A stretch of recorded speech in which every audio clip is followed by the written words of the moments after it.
a fait fortune samedi soir à Las Vegas en misant sur le combat de Jon Jones.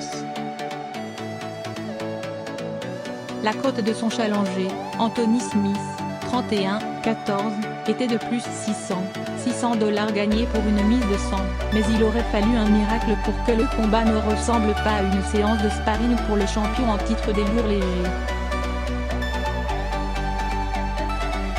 Il a pourtant failli avoir lieu, et les plus hardis des parieurs ont entrevu le jackpot. Un coup de genou irrégulier de Bones dans la 4e reprise aurait pu, lui valoir disqualification. L'arbitre de la rencontre, Herb Dean, après avoir demandé le replay, s'est contenté d'octroyer 2 points de pénalité à Jones.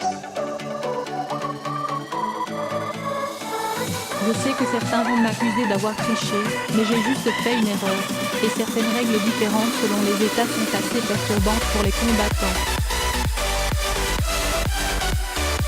Mais c'est à moi d'être meilleur, de ne pas faire d'erreur, a commenté Jones en conférence de presse d'après-combat.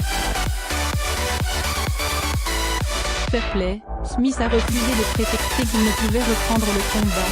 Je voulais gagner le titre, je ne voulais pas le voler, a déclaré Leonard. Usman dans l'histoire de l'UFC. Jon Jones, 24-1-0, 1 NC, était de toute façon bien trop fort pour Anthony Smith. Plus technique, plus stratégique, il a imposé sa distance et son envergure exceptionnelle pour diriger le combat comme il l'entendait. À 31 ans, Jones est désormais plus patient, sait s'adapter et accepte qu'un combat aille à la décision même s'il cherche toujours à faire aussi mal à son adversaire.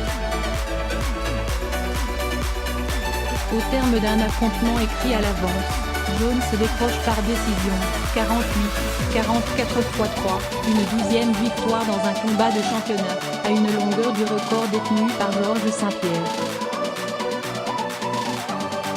À ce jour, 2 hommes ont tenu tête à Jones sans toutefois parvenir à l'emporter, Alexander Gustafsson et Daniel Cormier.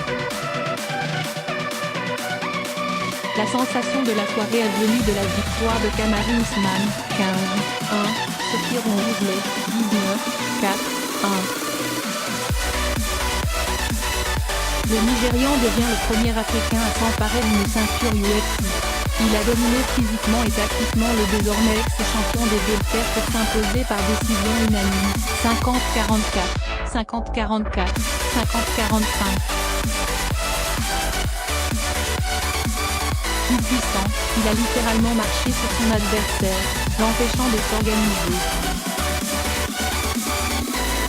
Woodley avait pourtant déclaré que sa lutte était bien meilleure que celle d'Usman, préparant son combat avec Ben Askren, qui faisait ses débuts à l'UFC au cours de la même soirée, mais il a été submergé. Usman a su également placer des coups de coude décisifs en sortie de clinch qui ont étourdi et sapé la confiance de Woodley. Je ne suis pas le meilleur striker, je ne suis pas le meilleur grapplé, mais quand il s'agit de mixer tout ça, je crois que je suis le meilleur dans ma catégorie, a déclaré Usman, très ému, à la fin du combat, sa fille dans les bras. Dans les autres combats d'une soirée très relevée, Ben Askren s'est imposé au terme d'une soumission controversée sur Robbie Lavelley.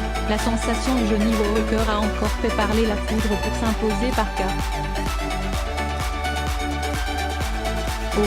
En 36 secondes face à Misha Surkov et Zabi Magomed de Sharipov, qui pourrait avoir une chance pour le titre des poids plumes, a dominé Jeremy Stephens par décision, 29-28 x 3.